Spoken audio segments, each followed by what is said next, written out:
An Indian Pilgrim by Subhash Chandra Bose. Birth, parentage, and early environment.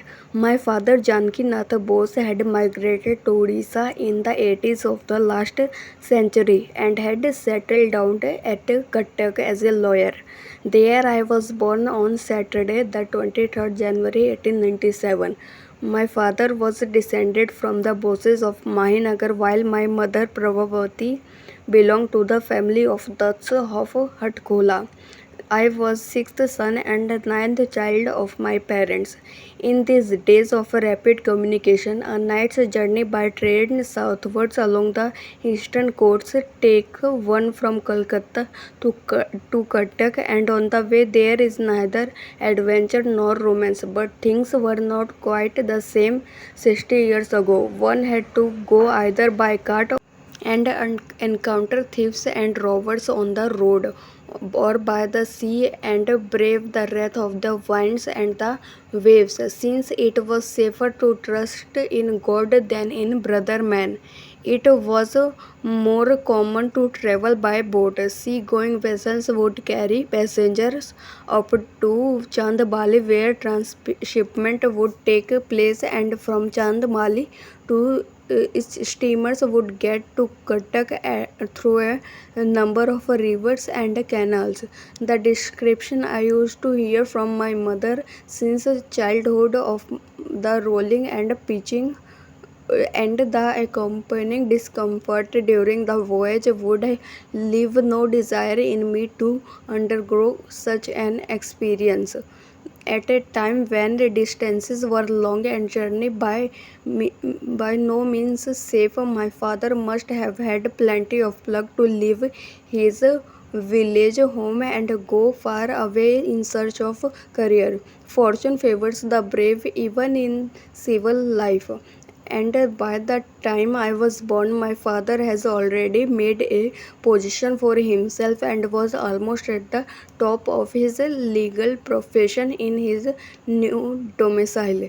Though a comparatively small town with a population in the neighborhood of 20,000, Cuttack had an importance of its own. Owing to a variety of factors, it had an unbroken tradition since the days of the early Hindu kings of Kalinga. It was de facto capital of Odisha, which could boast of such a famous place of pilgrimage as Puri and such glorious art relics, art relics as those of Konark, Bhubaneswar and Udaygiri. It was the headquarters not only for the British administration in Odisha but also for numerous ruling chiefs in that province. Altogether, Cuttack afforded a healthy environment for the growing child, and it had some of the virtues of both city and country life. Ours was not a rich but what might be regarded as a well-to-do middle-class family. Naturally, I had no personal experience of what want and poverty meant and had no occasion to develop those traits of selfishness, greed, and the rest which are sometimes unwelcome heritage of indigent circumstances in one's early life. At the same time, there was not that luxury and lavishness in our home which has been the ruin of so many promising and pampered young souls, and has helped to foster a supercilious highbrow mentality in them. In fact, considering their worldly means, my parents always erred, and I dare say rightly too, on the side of simplicity in the upbringing of the children. The earliest recollection I have of myself is that I used to feel like a thoroughly insignificant being. My parents awed me to a degree. My father usually had a cloak of reserve around him and kept his children at a distance, what with his professional work and what with his public duties. He did not have much time for his family.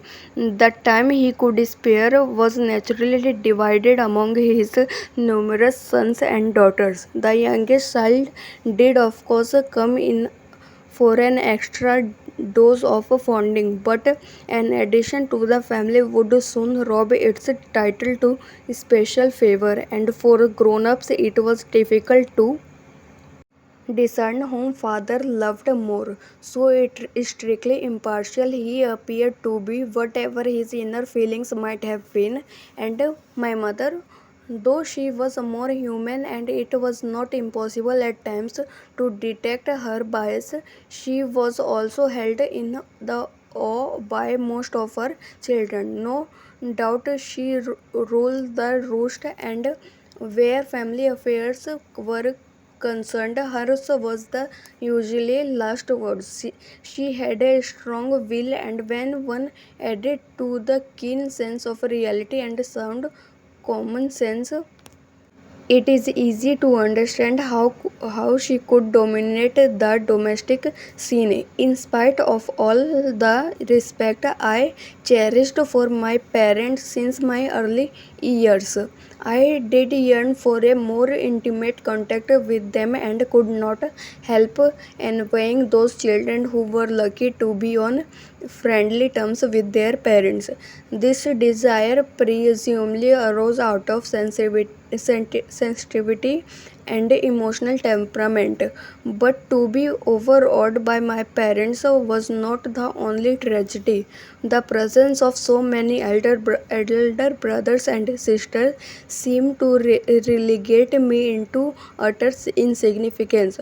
That was perhaps all to the good. I started life with a sense of diffidence, with a feeling that I should live up to the level already attained by those who had preceded me. For good or for ill, I was free from the overconfidence or cocksureness. I lacked innate genius and had no tendency to shirk hard work.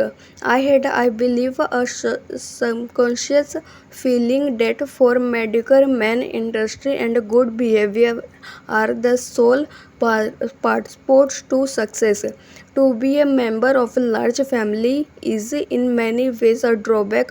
One does not get individual attention, which is often necessary in childhood. Moreover, one is lost in the crowd, as it were, and the growth of personality suffers in consequence. On the other hand, one develops sociability and overcomes self-centeredness and angularity.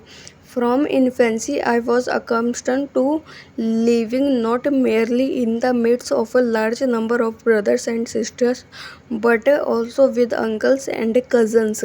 The denotation of the word family was therefore automatically enlarged. What is more, our house had always an open door to the distant relatives hailing from our ancestral village, and in accordance with a long standing Indian custom, any visitor to the town of Cuttack who bore the stamp of respectability could, with or without an introduction, drive to our house and expect to be put up there.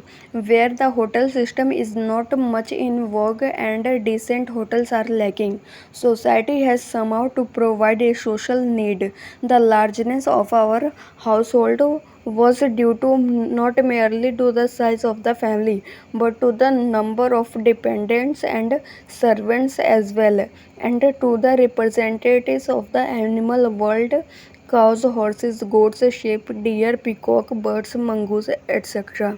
The servants were an institution by themselves and formed an integral part of the household. Most of them had been service long before I was born, and some of them were held in respect of all of us. Commercialism had not then permitted and distorted human relationship, so there was a considerable attachment between our servants and ourselves. This early experience shaped my subsequent mental attitude towards servant as a class. Though the family environment naturally helped to broaden my mind, it could not nevertheless rid me of that shy reserve which was to haunt me for years later, and which I doubt if I have yet been able to shake off. Perhaps I was and still remain an introvert.